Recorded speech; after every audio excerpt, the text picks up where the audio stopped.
Olá, meu amigo, Deus abençoe a sua vida, graça e paz. Pax et bonum, paz e bem.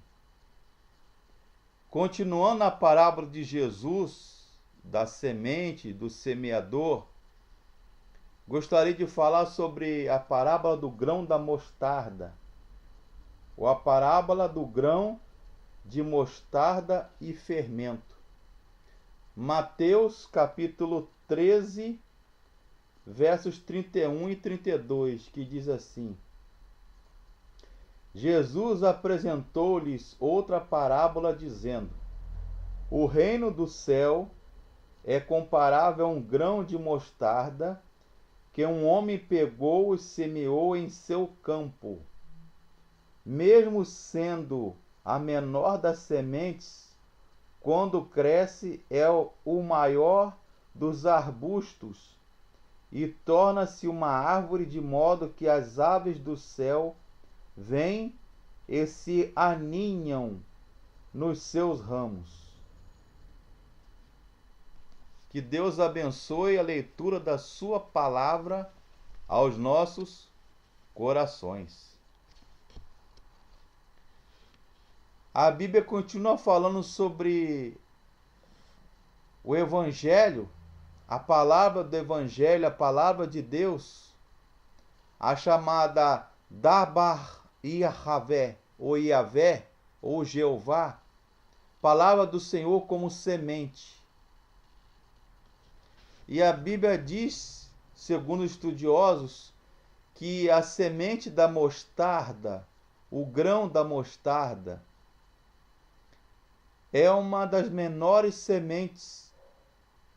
Todavia, quando ela cai numa terra frutífera, numa terra fecunda e fértil, ela chega a mais de 2,5 até 3,5 metros de altura. E a Bíblia fala que as aves se aninham, fazem seus ninhos nos seus galhos, nas suas folhas, tamanha fortaleza e confiança que eles têm nos seus galhos, as aves se aninhando, se protegendo da chuva, do sol, vento, frio e as intempéries da vida. Ora, a origem humilde do reino. Esta é a moral da história da parábola do grão da mostarda, que, segundo os comentaristas, é como o cristianismo, como a religião cristã, que começa frágil no começo e se desenvolve grandiosa, cresce majestosa, como algo pequeno, frágil, e que move e muda, transforma o mundo todo em sua volta. A vida de Jesus é um exemplo, é uma realização plena da parábola do grão da mostarda. Jesus, por assim dizer, fica como que perdido cerca de 30 anos numa pequena e inexpressiva cidade, vila de Nazaré, Belém, cidade de Davi, de Judá. Nesse período em que os evangelhos quase nada informam sobre sua vida, em que nada ele realizou de extraordinário que o identificasse como ungido, enviado por Deus para salvar os pecadores, no entanto, ele veio como enviado do Pai, ungido do Pai, para que o mundo fosse salvo por ele. Quando começou seu ministério, ele chamou pessoas sem valor na sociedade, ilustres desconhecidos, os apóstolos, pescadores rudes, simples, homens pecadores, pessoas de cabeça dura, gente incapaz, de se promover, assim foi a pedagogia de Jesus ao longo dos acontecimentos na história do povo de Deus. Ele escolhe o mais fraco, o menos capacitado, o de menos possibilidades. Assim ele fez entre o seu povo escolhido Israel no passado. Ele continua a agir desse modo hoje na igreja. Devemos ver isso como um sinal de esperança, pois dessa forma dando mais valia aos mais fracos e despojados de bens financeiros, intelectuais e de poder. Jesus nos diz que temos um papel a desempenhar no seu reino. A igreja, não obstante seus recursos materiais escassos, ela é conclamada, ela é chamada a ser apenas uma sementinha, como a do grão de mostarda, e marcar sua presença e dar seu testemunho, crendo com firmeza que o Senhor da igreja e da história dará o crescimento no tempo oportuno. É como a semente, o cristianismo, a religião cristã, a mensagem do evangelho que Jesus propõe a cada um de nós começa ínfima, pequena, mas ela dá sabor, dá tempero à vida, ao alimento. Assim é a mensagem. Se não morrer, fica só. Ele declara: se o grão de trigo lançado na terra não morrer, fica ele só.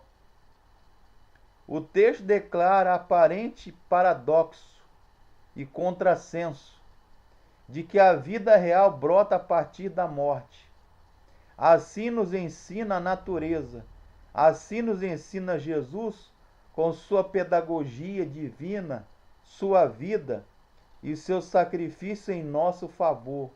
Sua morte produziu os mais fortes e numerosos frutos da face da terra. Ao lermos essa passagem, entendemos melhor que Deus escolheu a loucura deste mundo para confundir os sábios. Paulo percebeu isso claramente. Deus usou a fragilidade e preteriu os poderosos. Afinal, o reino de Deus é obra dele e não construção humana, não é obra humana. Foi isso que Gamaliel, mestre, professor de Paulo, rabino, falou: se esta obra for de homem, ela sucumbirá, irá morrer e acabar. Mas se Deus estiver à frente, a religião cristã, a mensagem do evangelho, se Deus estiver nesta obra, ela permanecerá para sempre. O papel de cada crente é de testemunhar de Jesus. Façamos isso, irmãos e irmãs. Deixemos o restante com o próprio Senhor da igreja. A graça de Deus é invisível, mas transforma, chama, conclama, elege, predestina, convoca, apela, quer penetrar a vida, o coração, quer crescer, ainda que seja pequena. Como diz o Evangelho, Jesus dizendo: ainda que a sua fé seja tão pequena, ínfima, inexpressiva como um grão de mostarda, você vai dizer para aquele monte sair dali, transportar para o meio dos mares. E isso será feito porque tudo é possível àquele que crê. E sem fé é impossível agradar a Deus. A graça de Deus é a semente do reino, que é Cristo, palavra de Deus encarnada, o Logos, o Verbo de Deus feito homem. Na igreja, povo de Deus, ela cresce no mundo. O humano, os homens se ordenam a partir do divino, o visível ao invisível. A igreja não deve ter medo da sua aparente fraqueza ou fragilidade, ou incapacidade ou pequenez. A igreja só deve temer, além do mal, do pecado, do demônio, Satanás e das iniquidades associadas a ele, ao mal,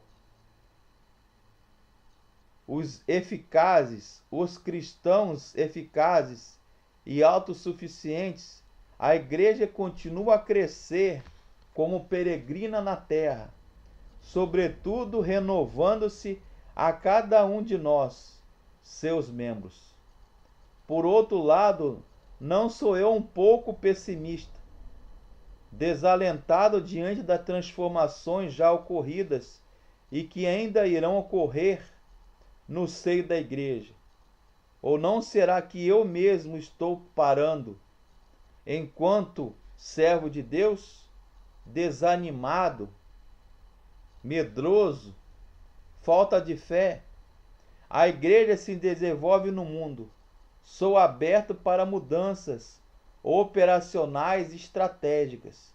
No âmbito da missão integral da igreja, sou um cristão de mente aberta para analisar causas, essas questões sem preconceitos, que evidencia prática. Posso mostrar de tal abertura de mente? Esta sementinha foi o próprio Jesus, entre seus contemporâneos, filho de carpinteiro. Que bela descendência!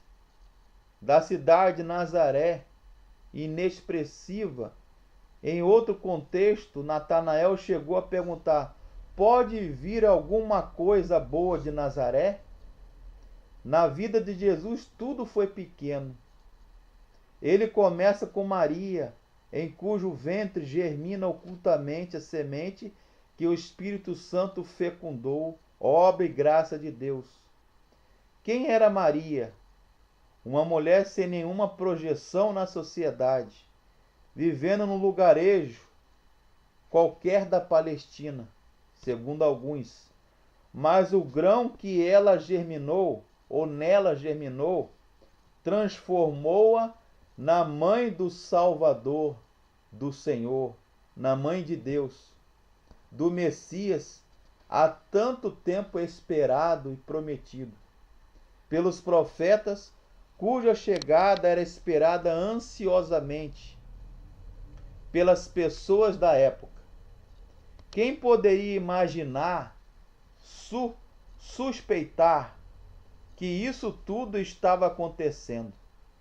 Lucas registra no seu evangelho o relato de que, pela fé, Simeão e Ana, ao verem o rebento Jesus no templo, regozijaram-se e o identificaram com o cumprimento da promessa e da profecia de Deus.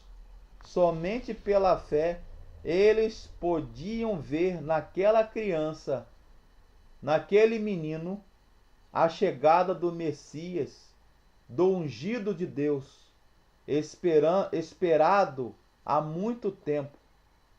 Mas aquela sementinha, agora germinada, iria se desenvolver e transformar-se numa árvore gigantesca, que hoje é o cristianismo, que eu e você, todos nós cristãos, fazemos parte.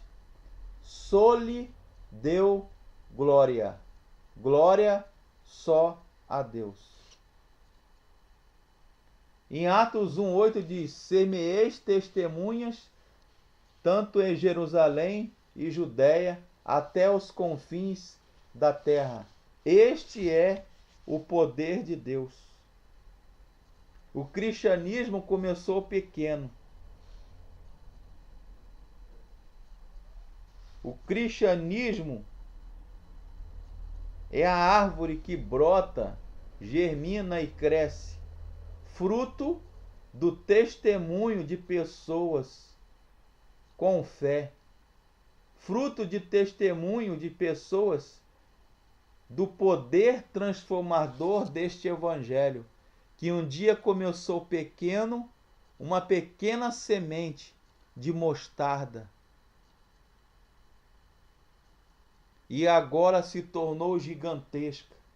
A religião cristã, a religião do abraço, a religião da cruz, a religião de negar-se a si mesmo, de tomar a cruz e segui-lo, a religião da salvação, da reconciliação com Deus, a religião da salvação, da vida eterna. Que Deus abençoe. Amém.